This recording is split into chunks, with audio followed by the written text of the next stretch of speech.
Deconstruction.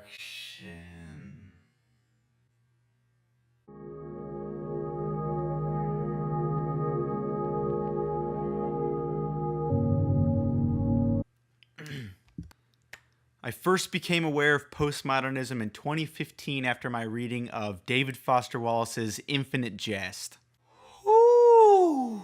I was then introduced by Internet Word Association to the likes of Thomas Pynchon, William Gaddis, and Kurt Vonnegut, and after reading a few novels from each of these gentlemen, knew I was hooked on postmodernism. But I had no idea what postmodernism meant.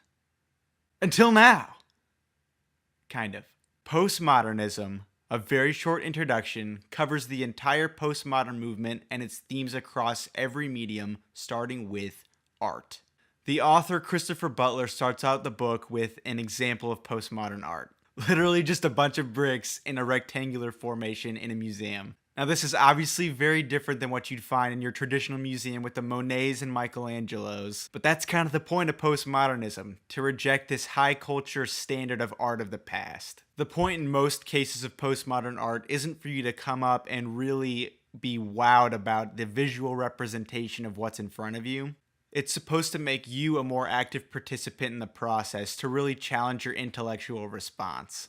Let's be honest, if you came up to something like this and it had a title like, I don't know, Keyboards from Space, you would stop even for a second to wonder, what is this thing all about? A lot of postmodern art takes this minimalist approach to really bring you in and wonder what the point of each of these installations is. Funny story, I've actually had a postmodern installation on Brian's Book Bash this whole time.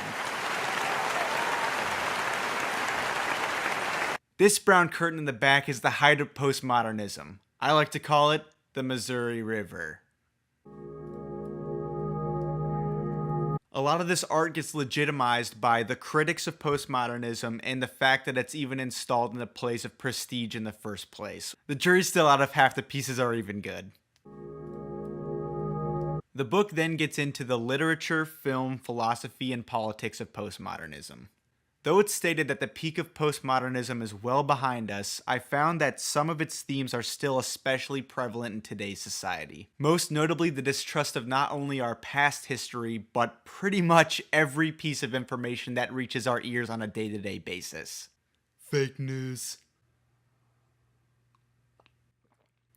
Pink Floyd. So meta. According to postmodernism, all information is the product of language and is therefore subject to bias and the influence of the transmitter's circumstances. All accounts of anything should be taken with a grain of salt. This idea is totally manifested in Thomas Pynchon's novels, with this inherent paranoia found in most of his characters. And it has nothing to do with the weed, man. This idea of having caution with information really does stem back to this backlash against this unnamed other.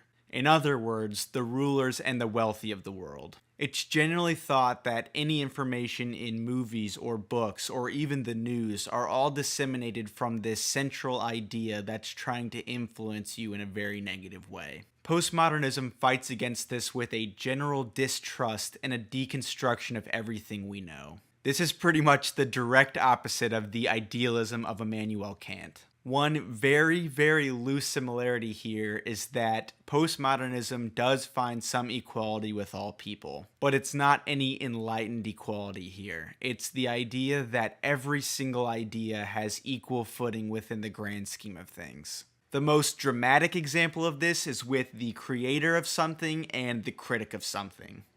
Postmodernists believe that the observer or the critic has as much say in what the actual manifestation is of this specific created piece as the creator actually has. This ties in with that idea that all information is the product of language and can therefore be used to influence a person in one way or another.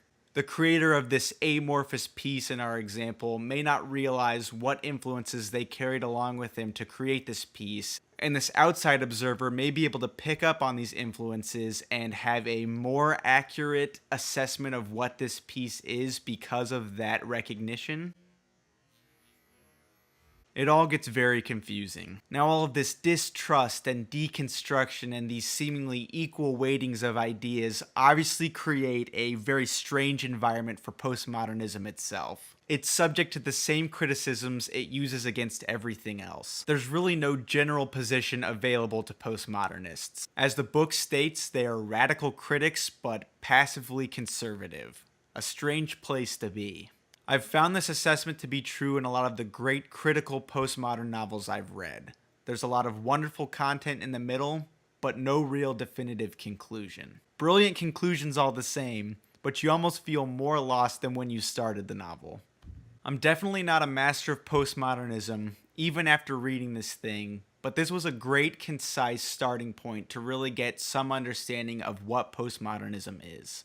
A lot of these ideas are very abstract, so it helps to have some examples throughout this thing as well as some previous postmodern reading to kind of wrap your head around what's getting talked about. Not only were there excerpts from novels in here, there were examples of architecture, sculpture, music, paintings, you name it. This was my very first introduction to the very short introduction series, and I have another one here on modernism that I'll probably read sometime in the future. It was very informative stuff. Kind of made me feel like I was in college again, but I'm ready to get back to a novel. I got a couple new additions to the library, so we'll see what I tackle next, but as for now, it's time to live post-postmodernism.